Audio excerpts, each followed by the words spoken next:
International Professional Training Program of our High Court Bar Association, who hosted the program. I would like to invite our guest speaker to talk on family law. Our speaker has had this distinguished career in international family law and has great depth of experience in the field of family law, nationally and internationally. I'm talking about Barrister Hon'ble. She has a wide knowledge about international family law. Today she will talk about international and national family law and divorce. I would like to request, please come on the dais, Barrister Hon'ble. Please present. Thank you.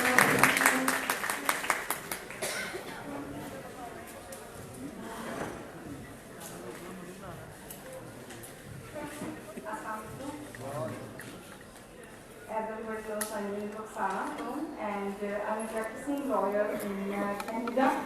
Right now I'm practicing in Ontario and I'm running my own law firm. Area of practices are family law, real estate and civil litigation.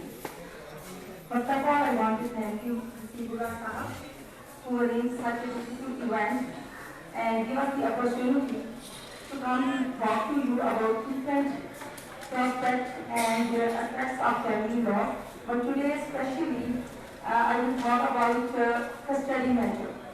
How the custody matter was fought in Canada and how the courts implicate all those laws regarding the family laws, about this custody of the children. I know here it's not completely similar process in Canada, it's a little bit differences between Pakistan and Canada.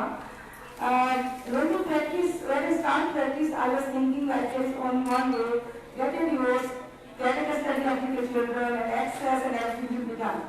But in Canada, it's a little bit different process. People, if they are not husband and wife, they are not ready to agree to live together and they have their own kids. So they can decide to separate. But at the time of separation, you have to decide what will they have to do with the kids. Where the kids will reside, whether they are staying with the parents, one of the parents or both of the parents, or they have shared custody, joint custody, or sole custody. I know in Pakistan they give the sole custody father or mother or third party, whoever is more taking care of the kids.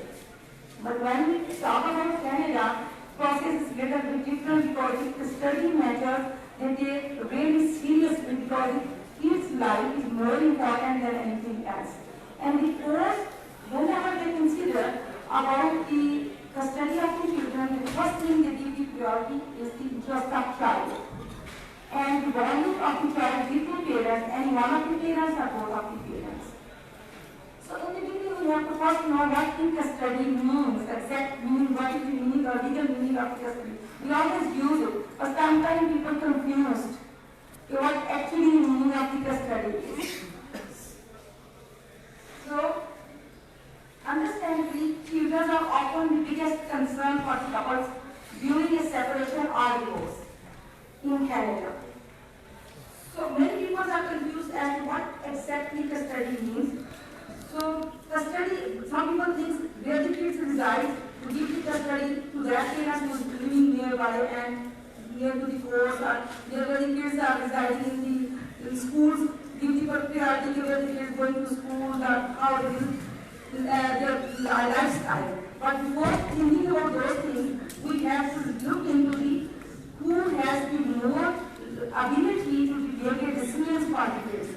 Who can make any father or the mother who has a better understanding and who has the financially support the kids and how they can maintain the kids, where the kids will feel that the interest is, they see interest.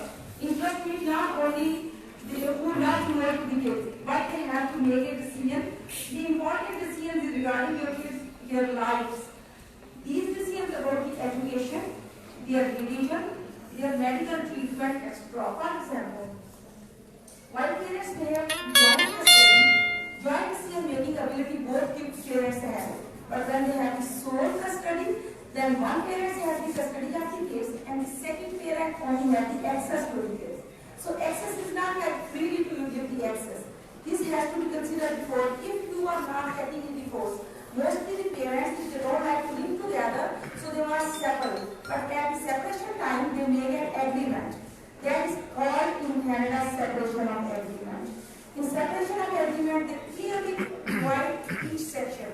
They divide how the custody of the children, child support, spousal support. If they have the properties, they have to see where the property goes. Because usually when anybody got married in Canada, the first house where they live, that is a matrimonial home. And each husband and wife has the equal share in there. I know in Pakistan, it's not property distributions happen. It depends whoever ever in their name will ever do that. But over there, whatever the property husband and wife keep, that equalization happen at the time of separation or divorce. So we have to first consider, but if in separation of agreement, both parties still have a dispute, they are not agreeing on the terms of the agreement, then court comes. So court then make a decision and get ready for that, and then all the cases, they go to the court, mostly they ask for divorce first, but whenever they ask for divorce in the court has to see whether they have already decided about the children, what they were doing if they have the kids. If they don't have the kids, then no problem. But if they have the kids, and how many kids they have, then they see, okay, whatever the child support, who is giving the child support? Father is paying or mother is paying? Because over there both husband and wife are working. And then they see whose financial position is stronger than the other, who has a better financial. Not only financial, but their character should also be. If the family, anybody has a family violence process like father and mother, they don't want to give the custody of the kids to that person.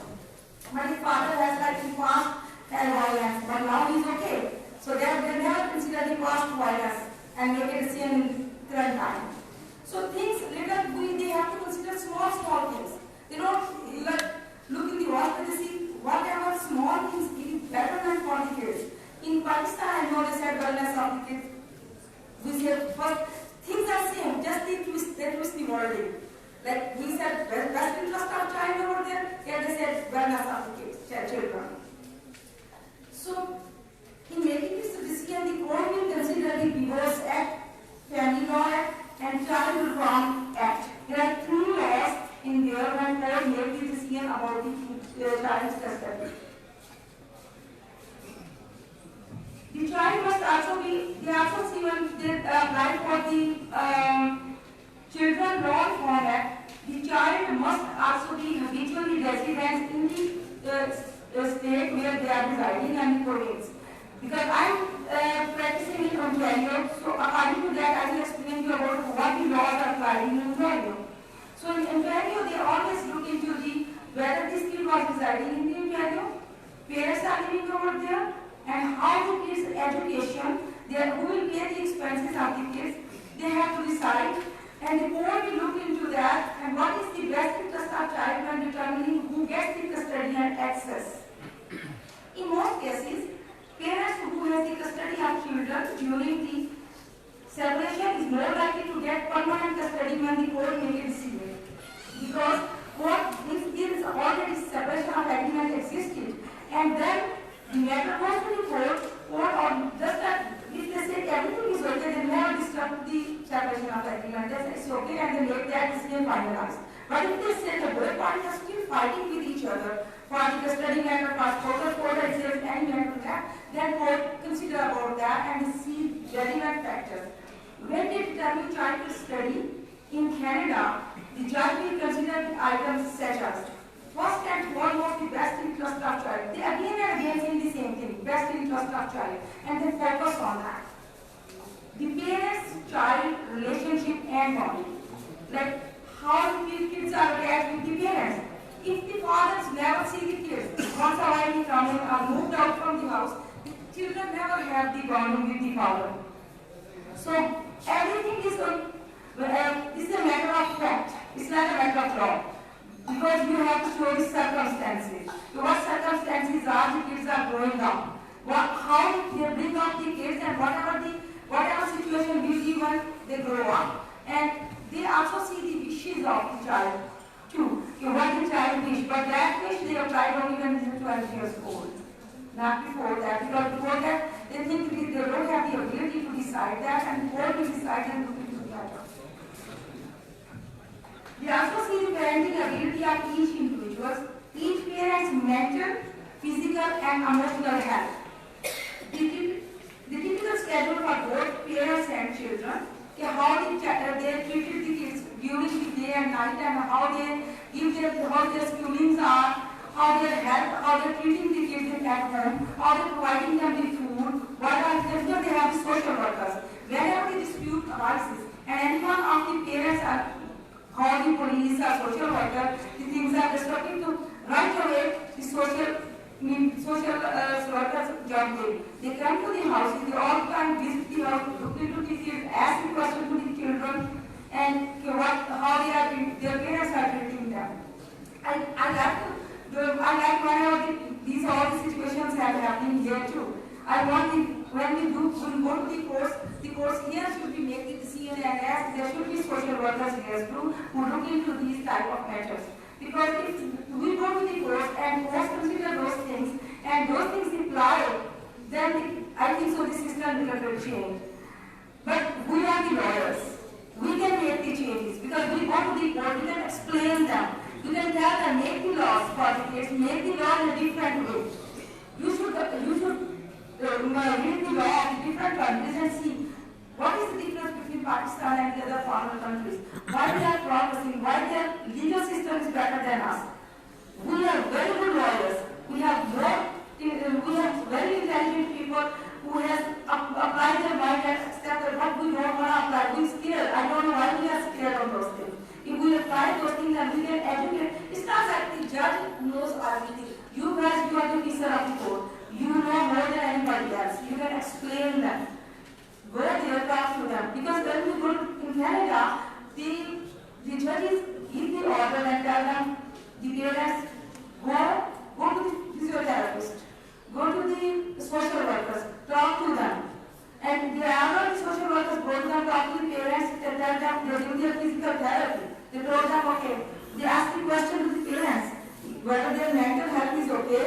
If they see a father and mother has a little bit problem, they don't want to give the kids to custody to them. They can have access. Sometimes father has, mother has any domestic violence at home.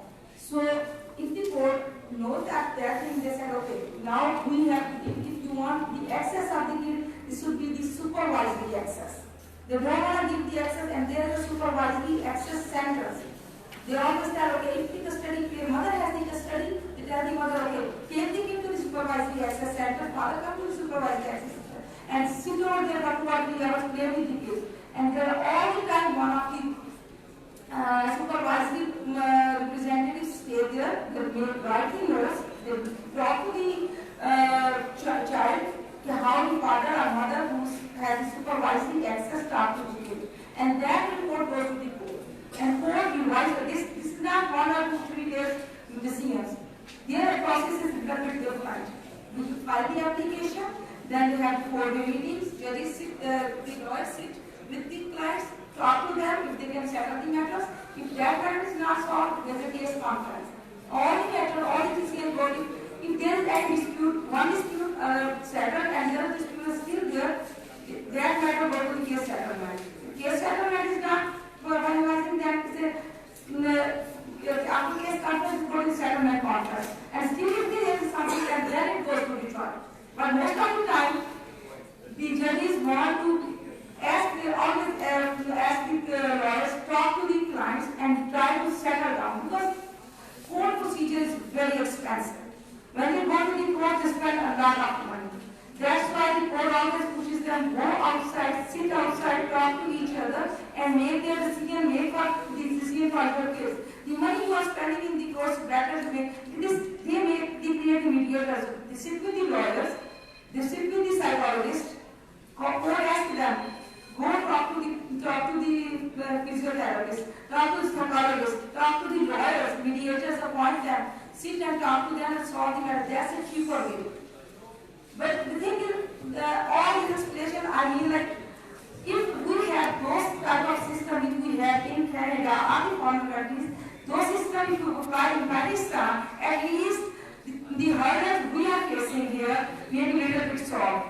But these things you have to tell to the courts, you have to tell the legislators who make the law, if they can make the addition in the law in Pakistan. So in this way, people have more understanding how they can solve their matters and to try to just because children don't know anything. They see, okay, fathers taking care, they don't know who is taking care of them. Only the parents, if they go to the court, won't consider the matter and they see, okay, what is betterment for the kids. But these are your kids. You can see how you have to deal with these matters. But anyway, because when the case is coming in front of you and you see there is a custody matter, I know each case is different. You cannot make one case precedent for the other.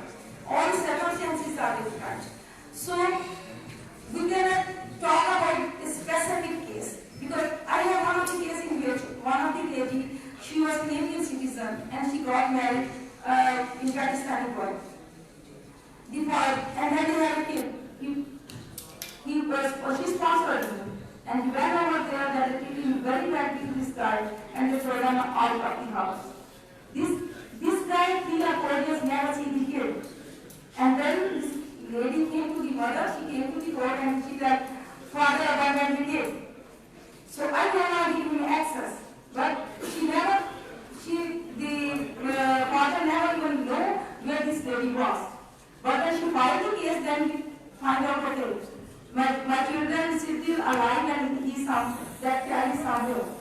So court made the supervisor in the beginning, she doesn't want them to the access of the father. She said, okay, he's not a good father, he never came to see the kid, so don't give the access, even access. Custody is a far away thing, don't even give the access. In the beginning, court gives the supervisory access, but in 2 or 3 sessions when they see, okay, the father is a good guy and the kid has to start building up the bonding with the father, they take it out of supervisory access and then they give them the access, free access, every 2 weeks overnight stay with the kid and now case is solved. So in this way, like, we can build up the case.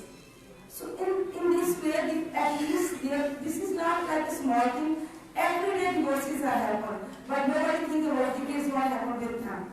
So we should make the laws which always be good for the kids, because we always go to the court and we want to win, but nobody thinks about the kids. What happens with the kids if we snatch the kids from the mother and give to the father, or snatch the kids from the father to the mother?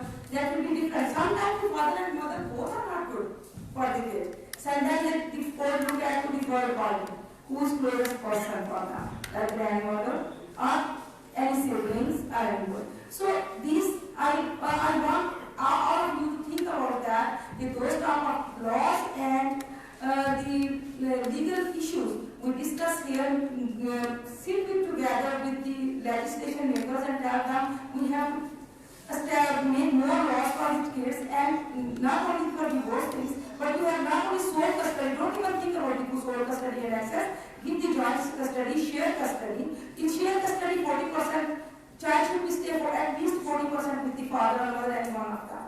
But in joint custody, both father and mother make the joint decisions for the kid. The thing is, we should make all those laws and ongoing litigations in Pakistan as well. So if anybody has any question, I would be very happy to give the answer of those questions. No questions? So thank you very much. Thanks for your patience.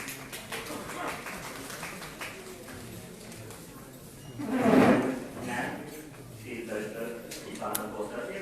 practically from Canada on the desk of Chairman International Cultural Training Program, Siddiqui. Thank you, ma'am, for your remarkable information for time. Thank you very much.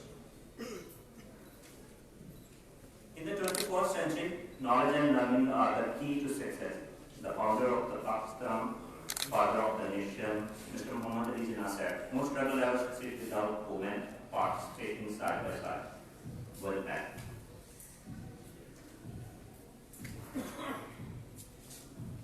We also warm welcome to participants join now. And with no delay, I would like to invite Mr. Fahad Siddiqui. He is a advocate from High Court and had a wide experience on family laws, national.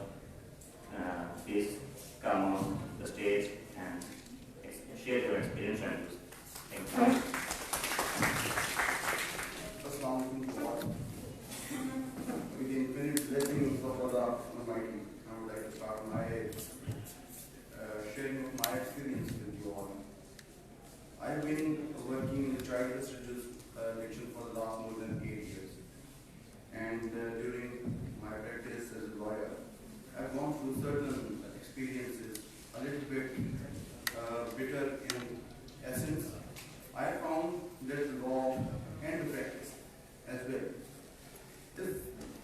There exists a marked difference between the theories which we are being told in child jurisdiction as well as the practice which we are practicing as lawyers and beyond the courts which are practicing the theories. I will start from the data that I collected during my practice that approximately more than 40,000 couples disassociate yearly in Pakistan, and about 75% of these couples have dependent minor children with them. And all of you being lawyers, I'm pretty hopeful, will appreciate that in Pakistan we have women-centric laws. You may differ with me that, but I hope you will appreciate that under a specific consideration, one is not the other. The spouses have evolved certain differences between them. Once, then the litigation is initiated on false premises most of the times by filing of an application or a suit for dissolution of marriage. That's what the State Department is stating. Mostly the contents of that suit are false and fabricated. And vile and vague allegations are being leveled on the other spouse. And the courts usually grant the decree for dissolution of marriage on the basis of khula, without going into determining the veracity of the allegations couched in the gist of the contentions raised in that suit. Okay, very good. This is the right of the lady who does not want to continue with the husband. However, that right should be decided in accordance with law. That right should not give an open permission or a license to condemn the husband, I understand, to level false allegations.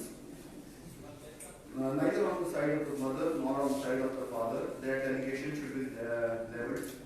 To be precise on the subject, I will be starting from the points. There are two concepts are usually involved in litigation, family jurisdiction litigation. A court is required to act as a locus parentis. This is the key doctrine which is being narrated in multiple citations. There is a plethora of citations available on the subject that guardian judge or family judge shall have to act as a locus parentis. Now, what locus parentis is, my misfortune that majority of my learned brothers sitting here may not know what locus parentis would mean. It would mean that how a wise father would act. And thereafter, my friends, you will appreciate that a family jurisdiction, while a guardian judge or a family judge, while exercising his jurisdiction under family jurisprudence, then he will have to act as he will have to exercise a quasi-parental jurisdiction. He is not technically a court. He is more of a panchayat while sitting as a family judge. But unfortunately, I will elaborate my stance with further points. There exists more than four laws. There exists four laws that regulate and govern family matters. The first one is Family Laws Ordinance 1961. This ordinance mostly shed lights on the issue of resolution of marriage by decree of a court on the basis of Qur'an, then maintenance grounds, and the most important subject of this act, this ordinance is polygamy, second marriage of the husband. Thereafter comes the law which is known as West Pakistan Family Courts Act 1964.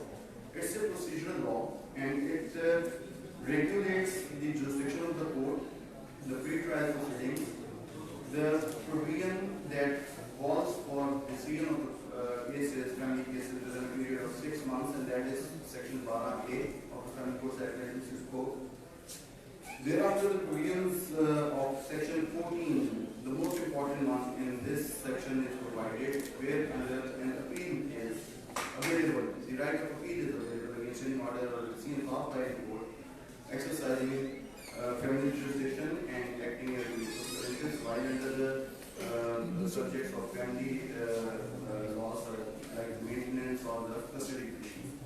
Thereafter comes the provisions of section 17 whereby the evidence, Convocation order and CPCR as parts from being applied in the family jurisdiction, and then 17A interim order for maintenance, and there is just another provision which most of the times I would not name the judges, I would say the guardian system, which the guardian system usually avoids to apply, that is the section 17B.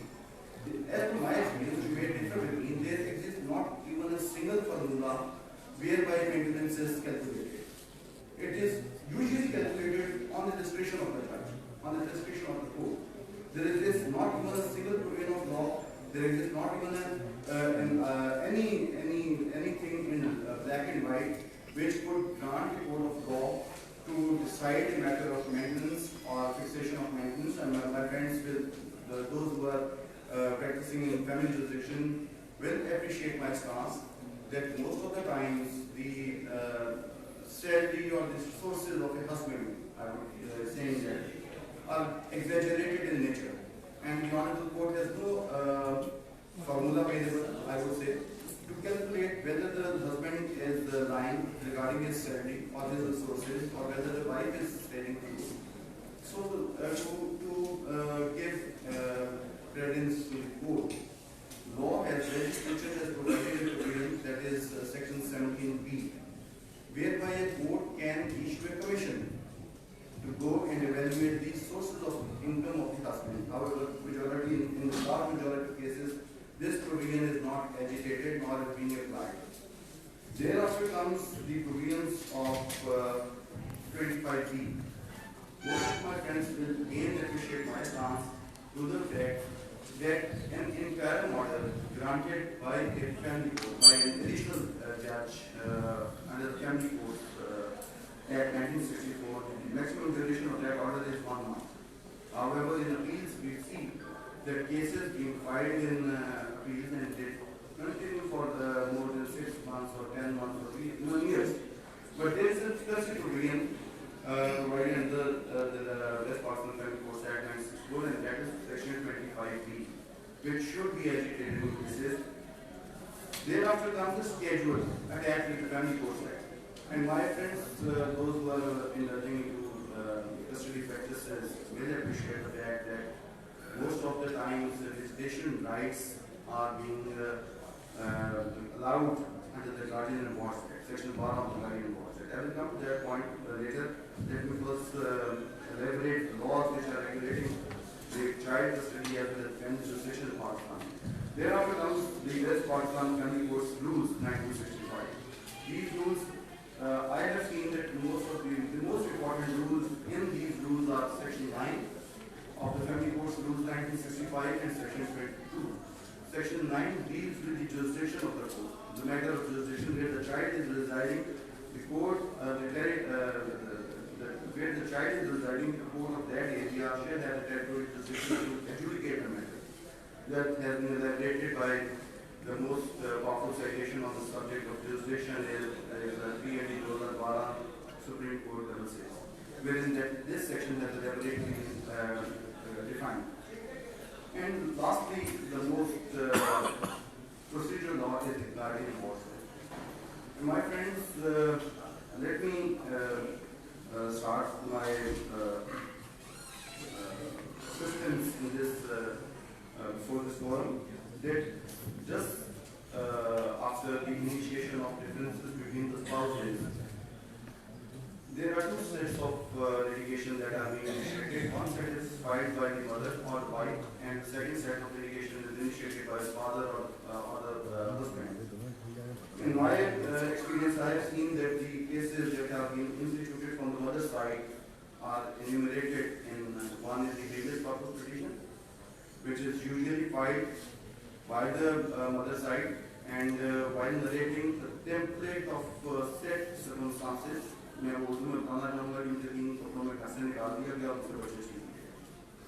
And unfortunately, of my experience, that are higher as well as superior, I would say, courts, without appreciating the fact, just gave a direction issue to the SHO concerned to produce the minors in the court, without appreciating the fact that by the production of minors through police, by the involvement of police in a family dispute, and the production of minors before the court through police, which diminish the existing, though there would be more chances of reconciliation, there would be more chances of rehabilitation between the spouses, but this inclusion of police and the production of the minors through police simply diminishes the rights, simply diminishes the chances of any reconciliation between the parties.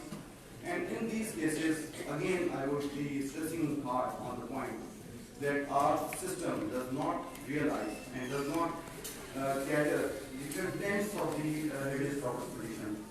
Like this, no, I could answer probably use the answer for what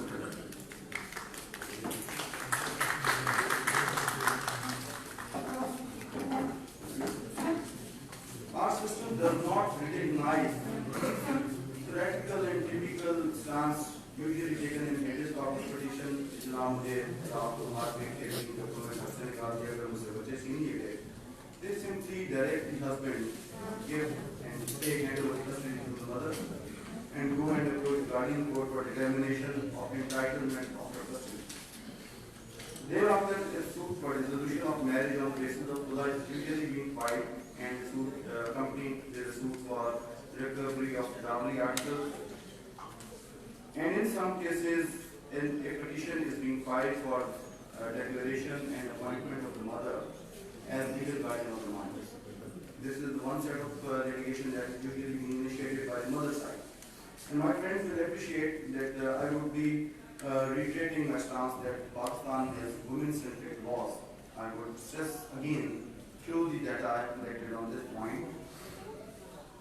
Well, just for the sake of argument, under the provision of Section 7 of the West Pakistan Family Courts Act, a husband or a father is required to submit written statement in the first hearing, and the court is bound to fix an entire maintenance on that hearing soon after the submission of the written statement. As I have already stated, there exists no criteria, no data available, or no formula available for a court of law to fix that entire maintenance. However, the court fixes that entire maintenance, and the husband is bound to make payment by the 14th of every calendar month. In case there are certain cases where we have seen that in case the fathers usually are burdened with exorbitant rates of maintenance which they could not pay, and there exists a special procedure whereby firstly the fathers will be proceeded under Section 17A of the Family Courts Act ex parte. Thereafter, in case the father fails to further pay the payments, then he can be proceeded under under Section 55 or Rule 21 to be read with Section 30 of the Civil Procedure Code, and the father can be sent to the civil imprisonment for more than 1 year till he makes the payment. And further, the areas of maintenance would be recovered from him as areas of land revenue act, as the areas under the land agreement. Thereafter, I would say that on the other side, the cases being filed by the father or the court custodial father, whose custody, from whom the custody has been handed over to the mother's side, they have two options: to file custody petition under Section 25 of the Guardian Watch Act and file an application under Section 12 of the Guardian Watch Act for the grant of temporary custody of the minor. My friends will appreciate that these applications of Section 12, which are being filed for the grant of internal custody, usually ranges over 2 to 3 years. In Lahore, I would be stating my experience, sharing my experience at Lahore. यहाँ पे एक guardian petition जो file हुई custody की वो 5 से 7 साल तक चलती है और जो एप्लीकेशन फाइल हुई है इंटरनल कस्टडी की वो तकरीबन 1.5 से 2 साल चलती है और उस इंटरनल स्टेज पे बच्चे को मिलवाया नहीं जाता लॉन्ग कस्टडी पे। ओके, आगे चलते हैं। 1.5 साल के बाद वो एप्लीकेशन डिसाइड हुई और जो एक टेम्पलेट ऑर्डर जो मुझे नजर आया, मैंने देखा कि हमारे यहाँ अनफॉर्चुनेटली सिस्टम ने टेम्पलेट ऑर्डर डेवलप किया। उस टेम्पलेट ऑर्डर के तहत इंटरनल कस्टडी डिनाई कर दी जाएगी। उसकी जो वर्डिंग है, जो मेरा एक्सपीरियंस है, the respondent is the petitioner is the real father of the minor, and to avoid estrangement with the father, the mother is directed to produce the minor in the court premises for the purposes of meeting for 2 hours, once or twice in a month.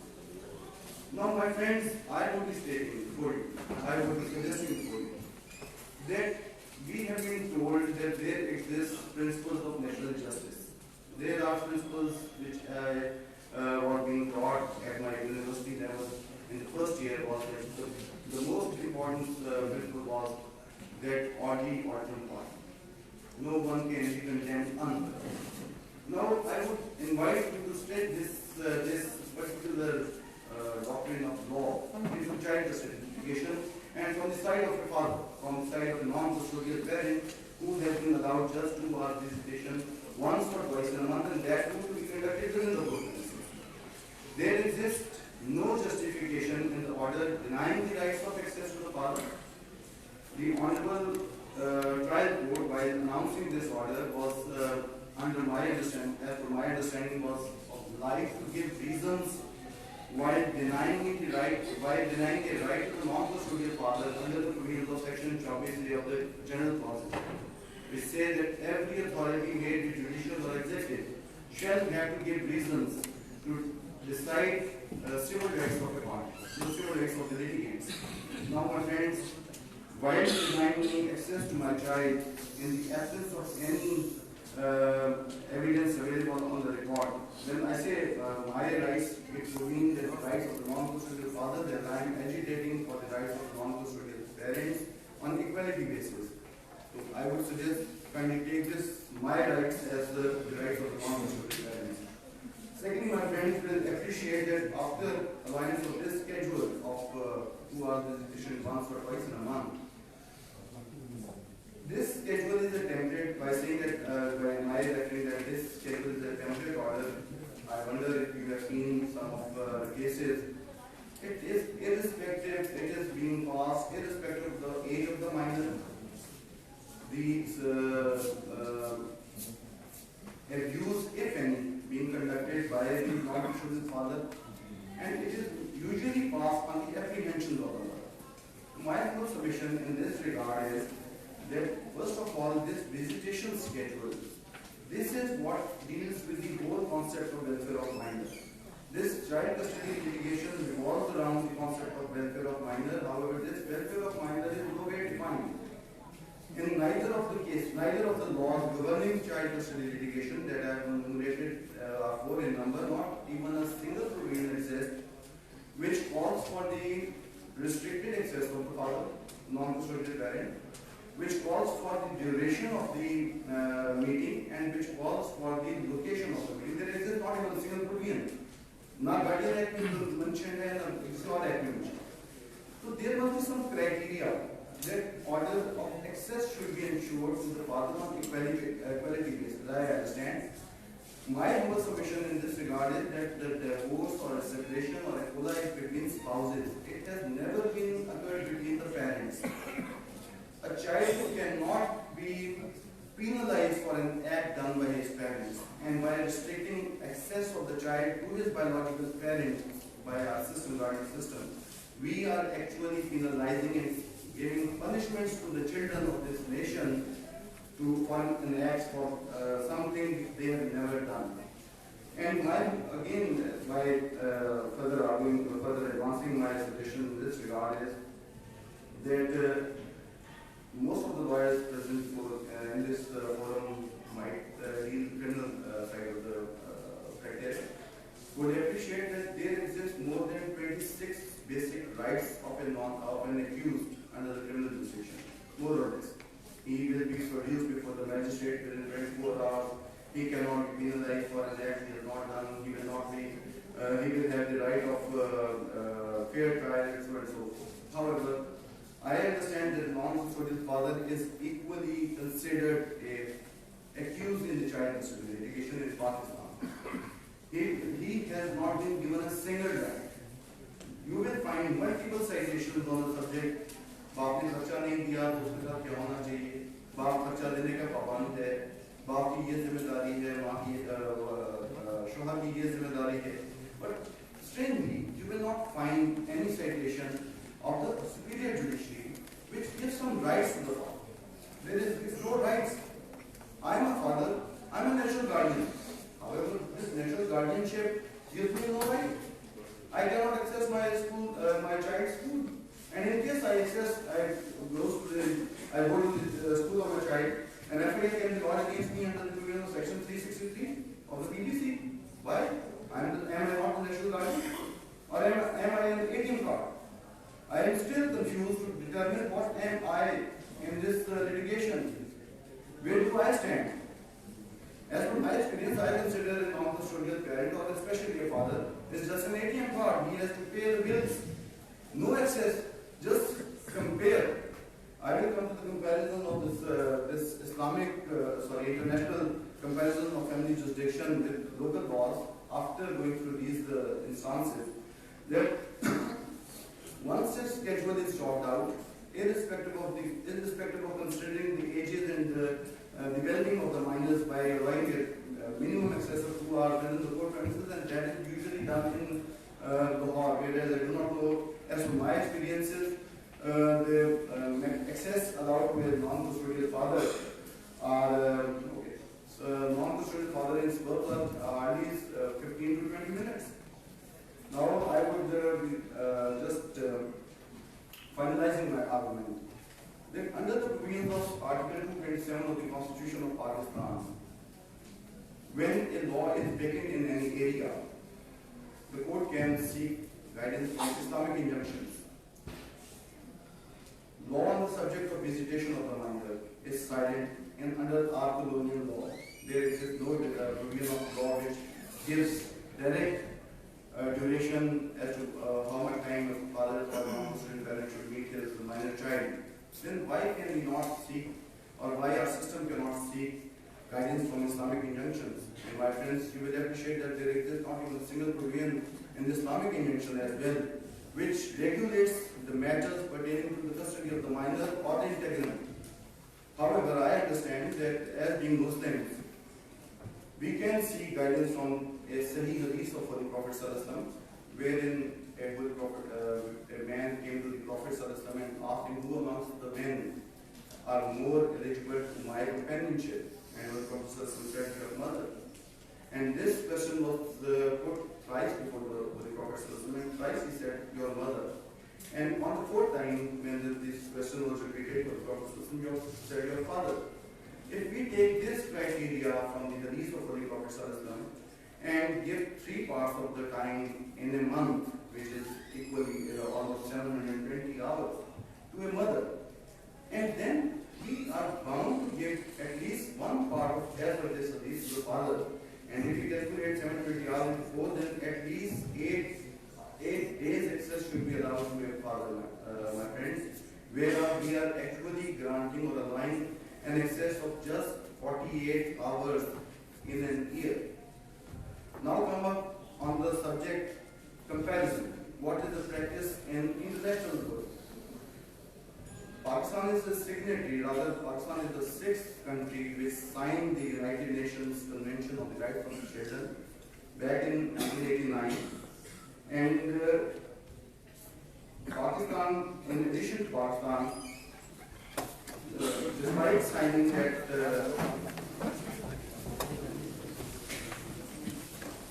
Please welcome our Chief Guest, Honorable Mr. Justice Ali Bakir Naqvi Saab.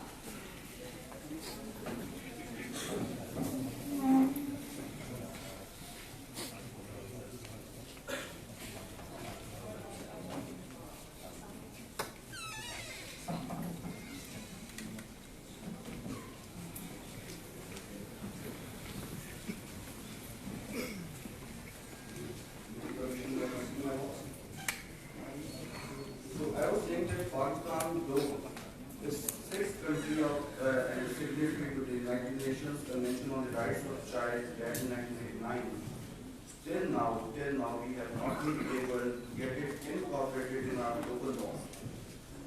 And in Canada or United States of America, in India, in Sri Lanka, in Iran, in Iraq, the concept of maximum access is being enshrined in their laws.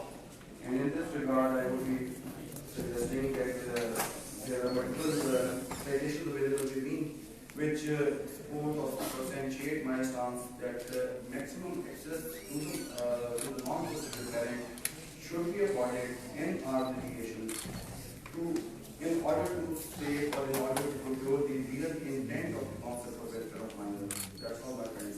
Thank you very much. Any questions? Sir, I have three questions. Section 17A, Muslim family code act 1964, जी उसमें interim maintenance का लिखा हुआ है, जी लेकिन बच्चे को मिलेगा, बीवी को नहीं मिलेगा। जी इसी क्या बात है? ये आप पुरानी बात करें जो लेटेस्ट पॉइंट के ऊपर अवेलेबल है उसमें मदद भी क्लेम कर सकती है। तो नहीं दिया। जस्टिस हाईकोर्ट के जज साहब ने इनकार कर दिया। सर वो केस रिफर करता है, मैं इस बारे में कुछ नहीं कह सकूंगा। मैं आपको मेरा तो इसमें तो राज सिर्फ इतना है कि 17A के तहत कार्रवाई जरूर करे और उसका राइट है, लेकिन कोई कानून तो बताएं, कोई क्राइटेरिया तो बताएं कि वो किसकी बेसिस पे वो 17A की कार्रवाई। ये इन्होंने रिफ्यूज कर दिया हाई कोर्ट में। तो हो सकता है ऐसे ही हो, तो इंडियन हाई कोर्ट ने देखा वो होगा। किस कानून के तहत रिफ्यूज करता है? Not high court, that's the truth. Not I will be in a position to give you answer. Sir, I have three questions. My first question is, One after the other. my first question is, in presence of husband or father, whether mother can be appointed as a natural guardian? No. The answer is simple no. Okay. Because there is a substantive law available in the form of section 19(3) of the Guardian Laws Act, which categorically states that no person, unless a court thinks it fit, that the father who is alive is disqualified. Okay. I do agree with you. So my second question, during the pendency of guardian petition, mother filed habeas petition. The minors will be taken from the jurisdiction of this court or from the jurisdiction of Lahore. Whether in that eventuality the minors are out of the jurisdiction of court, still court has jurisdiction to adjudicate upon the matter? This depends upon the filing of the habeas in which court it has been filed. If the habeas is filed in High Court, then the High Court has jurisdiction to adjudicate also the province of Punjab. And even in areas where provincial jurisdiction is not applicable, even then High Court can exercise jurisdiction. But if the jurisdiction is exercised at the lower level administration, then the parties should be advised to approach High Court for a larger exercise of jurisdiction. Okay. So my third question is, with reference to section 14 of Family Court Act, that is regarding appeal. So how can we explain a word decision and order? Interim order or interlocutory order? किस हवाले से? क्योंकि आजकल जो एक चीज़ देखने में आई है कि जो अगर ड्यूरिंग कोर्स ऑफ प्रोसीडिंग्स अगर कोई मिसलिनियस एप्लीकेशन फाइल की जाती है तो वो कोर्ट को अगर कोई भी एग्रीड पर्सन उसको चैलेंज करते हैं तो एपलेट जुरिस्डिक्शन में देखने हमें आया है that is interim order and the court has no jurisdiction. इसमें थोड़ा सा डिफरेंस है, दो चीजें हैं. अगर इंटरम ऑर्डर है मेंटेनेंस के हवाले से तो then it is not entitled to be challenged from the jurisdiction or in however if the interim order is regarding the custody of the minor or interim investigation then there are multiple citations available and the most recent one is of 2017 CLC 1747 law wherein it has been upheld by the Honorable High Court that an order though passed in interim jurisdiction, the court, the appropriate court is the court of appeal and we can fight against that. Those are 17 CLC. 17%.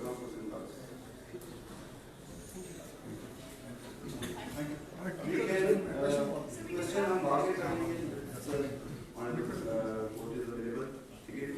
आज के 165 अमल शहादत ordinance 1985 उस पर अमल नहीं हो रहा, किसी भी दाद में मानते ही So we have a question answer session afterwards, please. 1965. The next session will be discussed. Thank you very much, sir. Please have a big hand clap for the guest speaker.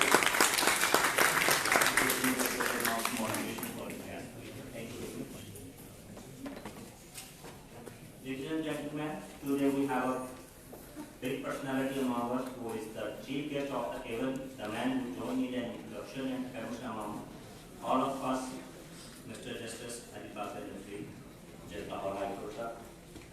Sir, we say thank you very much on the behalf of the International Professional Training Program, Lahore High Court Bar Association. Thank you for your valuable time and presence here. Now, I would like to hear one thing is Ramesh and Justice and incomplete. If we don't put our regards, pay our regards, and say thank you, sir, say good afternoon to organize such a valuable session for us. Thank you very much, sir. Please have a big hand for us. Now, I would like to invite my colleague.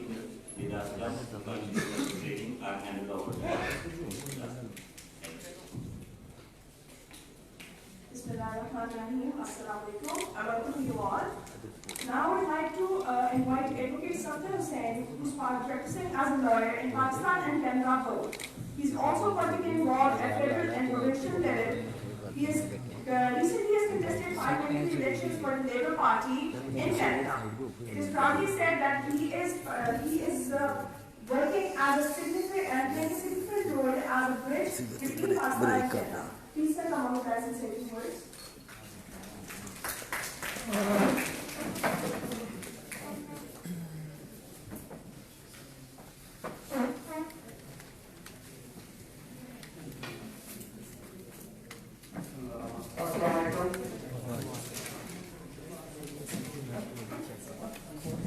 It's my pleasure to join this beautiful event hosted by my colleague Hasibullah Khan with the collaboration of the Lahore High Court. And it's also great to see our Justice, Honorable Justice Mr. Siddiqui. Thank you so much for your valuable time. I think my better half, she explained very well about the child support system in Canada. And my colleague he also explained very well about the system in Pakistan. But I would like to just tell you the background of my personality. As my colleague she explained that I am a lawyer, law graduate from Canadian Society and political activist in Canada. I got an opportunity to work on both level, on federal as well as on provincial level. Got an opportunity recently I contested parliament election in Canadian Society and got great exposure and experience during my campaign. What I learned from this Canadian system, that how can we join, how can we elaborate, how can we connect it between Pakistan and Canada. The first thing, personally myself, I did between Canada and Pakistan to make it easy for the people like who are planning to get the student visa from Pakistan to Canada. Disposal application that used to be taken longer period, 2 years, 2.5 years. What I did myself in my political career in Canada, to sit with the minister, to sit with the locality, to sit with the politician in Canada, to reduce that time that was 2 years or 2.5 years. That's what we did. With my struggle in Canada, even last year, I think few ministers and senators came from Canada to Pakistan. Reason behind we want to get involved on political level. How can we get to provide political services between Canada and Pakistan? Even this time, I believe, end of this December, few ministers and my colleague, member of parliament from Canada, they are planning to visit in Pakistan. And the main focus is to involve both level government on federal provincial level and